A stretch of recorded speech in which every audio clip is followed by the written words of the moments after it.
Have you ever heard of the advice, be vulnerable? It's by Brene Brown.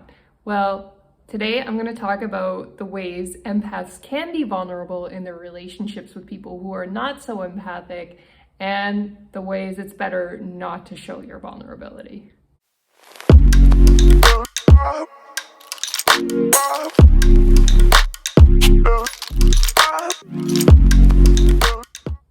Hi, my name is Leah Chantel, and today I'm going over vulnerability, the ways we can show it safely and the ways we shouldn't show it. So I'm going to give some examples of when we shouldn't show our vulnerability first to kind of explain how people get this wrong. So if you had a problem in the past, let's say you had a really terrible boss who was really mean to you and never gave you a raise and constantly berated you, and you never really got resolution to that problem. It was just a constantly bad situation, or maybe you're in it currently. First of all, if you're in it, you should probably look for another job and consider leaving if your boss is really that bad. But let's say, for example, you've done the right thing already and you've left that bad boss and you're in a better relationship with a good boss now and you're pretty happy at work. You want to be careful sharing that story about the difficult boss. And people will say it's because it makes it more difficult for you to find another job, or it looks unattractive when you're trying to interview for jobs. And there's a certain amount of truth for that, but here's the real reason you don't want to share that vulnerability. It's because when you've encountered a very difficult person in your life and you share that story with other people that you don't know too well, what you could accidentally be doing is advertising yourself for another difficult relationship. If the person has any narcissistic tendencies at all who's listening to the story, they'll go, well, that person got away with taking advantage of that person. Maybe I can get away with taking advantage of them too. And so that's the way you don't want to share your vulnerability. I'm not saying you can never share that story in confidence with a trusted friend if you've really built that trust over a long period of time. But I would advise against sharing any stories like that when you're getting to know a new person for a very long time, perhaps years. And only after you've really developed a lot of trust with that person, you can go ahead and share a story like that. It's the same with ex-partners who have cheated on you or taken money from you or sued you or taken your children and you lost custody, or whatever those stories are. Some of them are kind of obvious, like people can see it, and so it's hard to hide. But don't complain about it, even if it is obvious and you can't hide what's happened.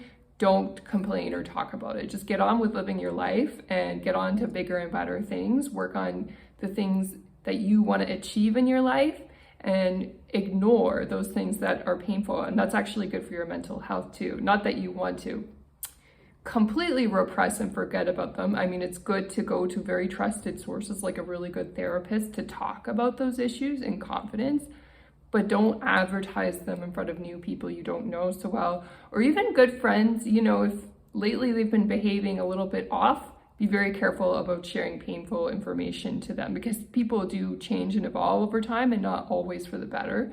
So just be careful sharing that kind of vulnerability with other people. Now, here's where sharing vulnerability actually works, and it's great when you're empathic and you're trying to connect with people who are maybe a bit more skeptical or not so empathic. Like if you have a family member who doesn't agree with your spiritual practices or your perspectives, they think it's a bunch of hooey or whatever it is, here are the ways you can actually connect with them in a practical way and build a relationship with them and kind of keep that stuff out of the way so you're not getting into a conflict with them. First of all, if people aren't appreciating your spiritual practices or your spirituality, don't share with them. Find another safe place where you can safely share about your spiritual practices in a group where you feel confident and safe. If you don't find this group, you can look for forums online. I have a self-love group on Facebook that I offer, so if anybody's interested in that, you're definitely welcome to leave a comment and ask me about it. These are safe spaces that I've built on purpose because I know that it's not safe in some parts of society to talk about these things. Having said that, I try to build safe spaces and safe communities where people can congregate so they have that outlet and they can talk openly and share and gain wisdom without feeling like they're going to be judged by their more skeptical friends or family members. As for connecting with those kinds of family members, it doesn't mean you can't have a good relationship or a meaning relationship with them. It just means you have to connect with them on a specific way that works for them. And here's my first tip on how to connect with a potentially skeptical family member who you're having trouble getting along with. My first piece of advice is to ask for their help on something that they're good at. So let's say you're a bit more spiritually minded, but let's say, for example, you're not the most organized person and your home is kind of messy, or you've hoarded a lot of things. And your more skeptical family member is actually really good at keeping things clean and keeping things organized and assessing when it's time for something to go. Then maybe you want to invite them over and ask them for their help in helping you to declutter. You see what I mean? It's a very practical skill. Some people who are more skeptically minded are very good at those kinds of things, and they can really help balance you out and help you feel grounded as well. And they feel good because they're helping you with something that they care about. Or maybe the skeptical person's really great at cooking. Maybe they can show you a thing or two in the kitchen and you can ask for their help on how they cook a certain food that you really like, right? And then they're happy to share that tip with you, and you can have a really great conversation that's safe, and you're not going to go into topics that are maybe not so safe. If you ground your interactions with skeptical people in your family around like a practical activity, like you're playing a game, or you're cooking together, or you're building something, like you're working on renovating a home together, you have something to connect with that's like a safe topic for both of you to talk about. And as the conversation deviates to something else, like they start criticizing you about something, just say, I want to focus on the project, and bring their focus back to it. You see what I mean? Because that keeps you in relationship with them if you want to keep the relationship in your life, but it gets you out of negative territory where you could potentially have a conflict. My next piece of advice on how you can share your vulnerability with a more skeptical person and have a good relationship with them is to ask for their advice on a practical topic. Let's say, for example, you need help with something kind of low stakes. Let's say, for example, you're trying to shop for a specific cleaning product to solve a problem around your house, and you ask for their advice on said cleaning product. Well, I mean, you could use your intuition to pick what problem or what product you're going to purchase, but you could also just go to a more five-sensory or skeptical person and ask for their help with something practical like that. Ask for their advice, and when they give you advice, follow it. Now, here's another thing to note. You may not want to follow their advice on big ticket items like your relationships or your business or your career. You see what I mean? Sometimes people who are less spiritually inclined and aren't connected with their intuition don't always give good advice. And then they get offended when you don't follow the advice they give. So why not ask for their advice on small things, right? Because then they feel good giving you advice, you feel good bonding with them and following their advice on a low stakes issue. And then you can have that healthy, productive relationship without it interfering with your spiritual practices or getting into that negative territory where you're going to have an argument over something like your diet or your meditation practice or whatever it is. Okay, so my next piece of advice that's really practical is you can share your anxiety about something that's very practical in life. Again, low stakes. Don't make it about anything big like your relationships or your career or your business. But you can say, hey, I'm feeling some anxiety because, of the war in Gaza that's going on, or because of that news item that came up recently. When you share your vulnerability that way, usually five sensory and skeptical people love following the news, and they'll be happy to kind of help you alleviate that anxiety in their way.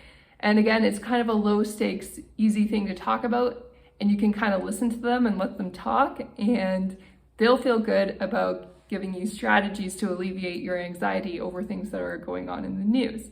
And it's the same with fear. If you're something that you're really scared of doing. Let's say, for example, you were driving in traffic the other day and the traffic was so bad, you got so close to having an accident that you felt fear. I think 5th century and skeptical people love strategies on overcoming fear and being brave. They really, really love talking about that. So you can bring up that conversation. Like, how do you feel secure when you're driving and there's challenging traffic? Like, how do you get by? And ask for their advice and see what they have to say on that. And they'll probably give you something like, yeah, you just need to tough through it and get through it. And some of that advice is not always good in high stakes situations. Like if you have a really stressful boss or a really stressful partner, it's not always the right thing to tough it out. But in a low stakes situation, a practical situation like managing traffic, you can ask for that advice from a skeptical 5th century kind of person. And then they're going to give you advice and they're going to feel really good that you listen to them and you follow their advice. You see what I mean? And so they're going to be very, very excited about that. So anything practical, anything low stakes, anything centered around an activity that you both can engage in and enjoy, these are the things that can help you be safe in your relationships with family members who have a different spiritual perspective or a different point of view than you, that will help you avoid any conflict. I'm not saying conflict will never come up. It can. And when it does come up, you may have to set boundaries at that point, right? You may have to limit your contact with them. You may need to only talk to them over the phone or spend less time with them. But if there's somebody in your life that you're really close to and you want to try to preserve that relationship, and that's a very personal choice whether you decide to cut someone off or preserve a relationship, and I'm not going to tell anybody necessarily what to do about that.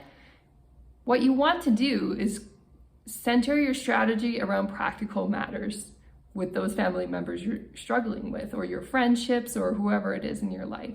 And when you do that and you don't share your vulnerabilities, you don't talk about your ex-partners, or you don't talk about your ex-bosses, or whatever it is that's really going on in your life that you're really concerned about, you actually build a safe relationship. The problem that empaths, or the mistake empaths make most of the time, is they overshare and they share important matters with people who don't understand them, don't have the same viewpoint as them, and therefore give them bad advice. And so you don't want to do that, and instead you want to bond with people who are a little bit more skeptical and have a different worldview over things that are more practical in your day-to-day life. And that's usually where people who are a bit more 5th century shine. And when you learn to connect with people who are different from you on practical levels, you're going to feel good about yourself as a person. You're going to feel safer coming out in your identity as an empath or spiritual person, because you know how to navigate people who are a bit more skeptical, and you're not going to feel threatened or unsafe around them. I hope you enjoyed this video about ways to be vulnerable and the right way to do it around skeptical and 5th century people. And if you like this video, definitely hit like. And if you want to subscribe, definitely hit the subscribe button below. I'm very excited to connect with this community and release more videos. And I can't wait to talk to you next time.